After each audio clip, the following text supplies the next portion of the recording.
سیدی احمد الکبیر رفائی رضی اللہ تعالیٰ عنہ ایک دن اپنی خانقاہ میں سو رہے تھے.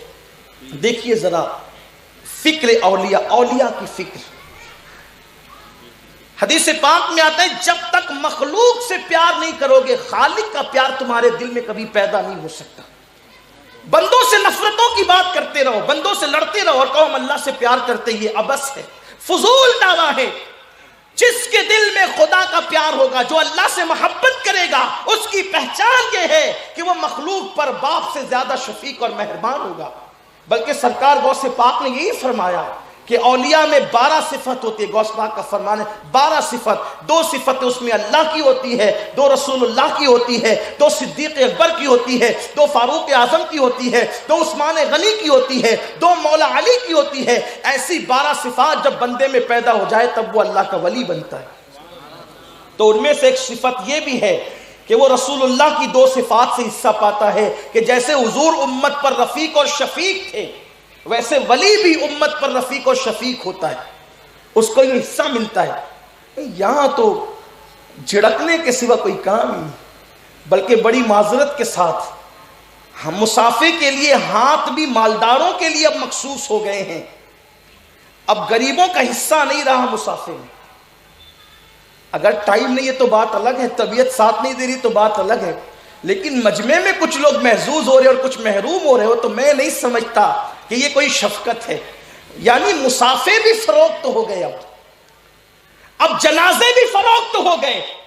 اب جنازے میں پڑوسی کو دیکھ کر نہیں جایا جاتا بلکہ مالدار دیکھ کر جایا جاتا ہے. اس لیے معلوم کر لو جس جنازے میں بھیڑ زیادہ ہے سمجھ جاؤ یہ کسی امیر شہر کا جنازہ ہوگا، اور جہاں کندھا دینے کے بھی لالے پڑے ہیں سمجھ جاؤ کوئی غریب شہر ہوگا جو بیچارہ قسم پرسی ہی میں دنیا سے جا رہا ہے.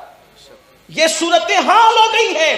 اب شادیاں بھی اٹینڈ کی جاتی ہے تو مال دیکھ کر اٹینڈ کی جاتی ہے، جنازے بھی اٹینڈ کیے جاتے ہیں تو مال دیکھ کر اٹینڈ کیے جاتے ہیں، بیماروں کی عیادت بھی کی جا رہی ہے تو مال و دولت دیکھ کے کی جا رہی. سنت کہاں رہ گئی جبکہ اللہ اکبر مصطفیٰ جان رحمت صلی اللہ علیہ وآلہ وسلم کو میرے اللہ نے فرمایا تھا محبوب ان غریبوں کی صحبت کو لازم پکڑو اور ان کو اپنی صحبت عطا فرماؤ کیونکہ میں ٹوٹے ہوئے دلوں کے قریب رہتا ہوں.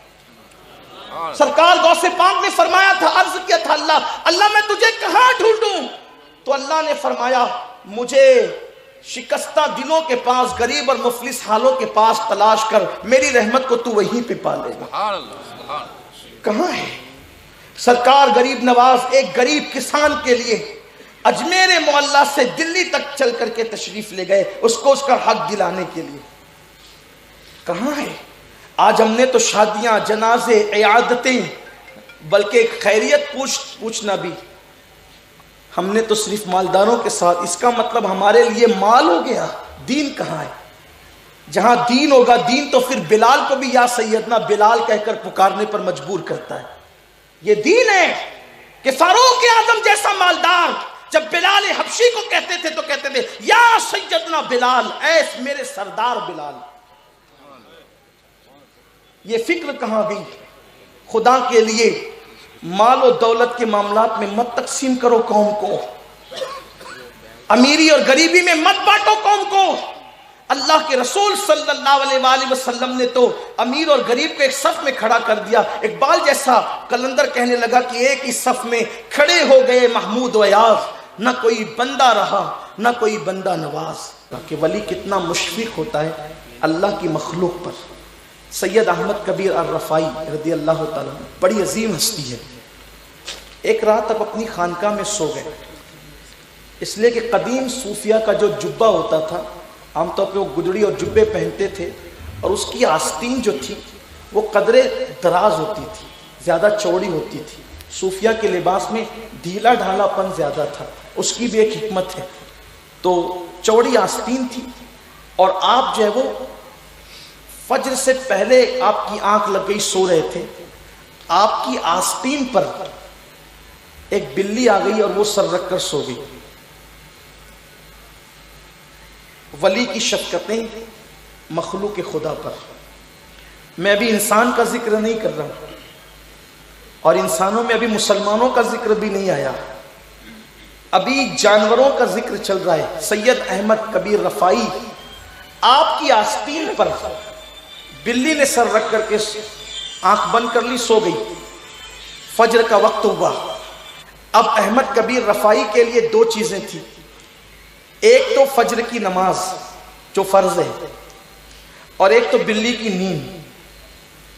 مسجد جاتے ہیں آستین اٹھا کر، بلی کی نیند جاتی ہے، اور بلی کی نیند کا خیال کرتے ہیں تو فجر کی نماز جاتی ہے۔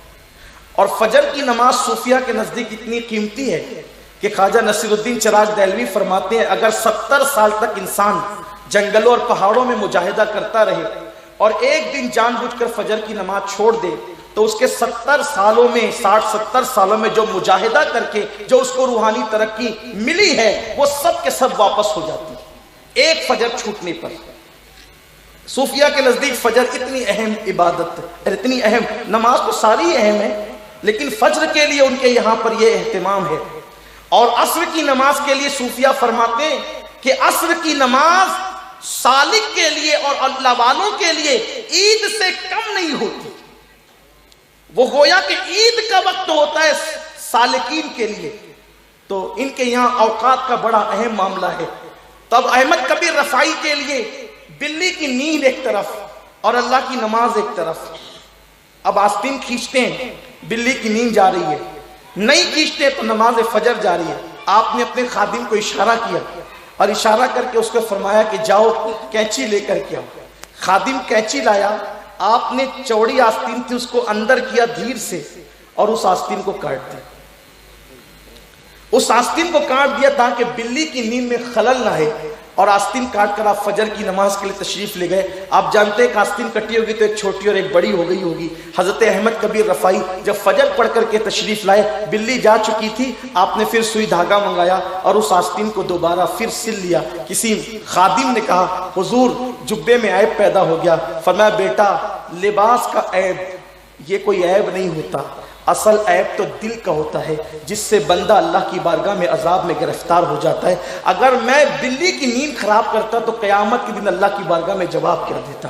آپ مجھے بتائیں جسے بلی کی نیند کا اتنا خیال ہو اسے بلی کی بھوک کا کتنا خیال ہوگا، اور جب بلی کی بھوک کا اسے اتنا خیال ہو تو پھر انسانوں کی بھوک کا اسے کتنا خیال ہوگا، اور جب انسانوں کا اتنا خیال ہو تو مسلمانوں کا کتنا خیال ہوگا۔ یہ اولیاء کی فکر تھی، آج جس سے ہم دور ہو چکے ہیں۔ ہم نے صرف کرامتوں کے چرچے شروع کیے ہیں، تعلیمات سے ہم کوسوں دور ہو رہے ہیں۔ کاش کہ ہم کرامتوں کے ساتھ ساتھ اولیاء اللہ کی ان تعلیمات کی طرف بھی آتے۔ ذرا سوچو تو صحیح، جو بلی کی نیند کا اتنا خیال کرتا ہو وہ بیوی کی نیند کا کتنا خیال کرتا ہوگا۔ اور ہم رات کے 3-3 بجے آ کر دروازہ ٹھوکتے ہیں اور ماں کی بھی نیند خراب کرتے ہیں، بھائی کی بھی نیند خراب کرتے ہیں، گھر والوں کی نیند خراب کرتے ہیں۔ حالانکہ سید الانبیاء کی سنتوں میں سے ایک سنت یہ ہے کہ اگر میرے آقا علیہ السلام رات کے آخری حصے میں یا رات کے جو ہے وہ شب درمیانی گزر جانے کے بعد مدینہ شریف آتے کسی سفر سے، تو آپ مدینہ منورہ سے دور مضافاتی علاقوں میں رک جاتے کہ اب رات ہو گئی ہے لوگوں کی نیند خراب نہ کی جائے، اب جب صبح ہوگی اس وقت مدینہ منورہ میں داخل ہوں گے۔ یعنی حضور علیہ السلام کی فکر یہ تھی، کاش ہم بھی ان باتوں پر توجہ کرتے۔ اللہ سب سے پہلے مجھے اور آپ سب کو عمل کی توفیق عطا فرمائے۔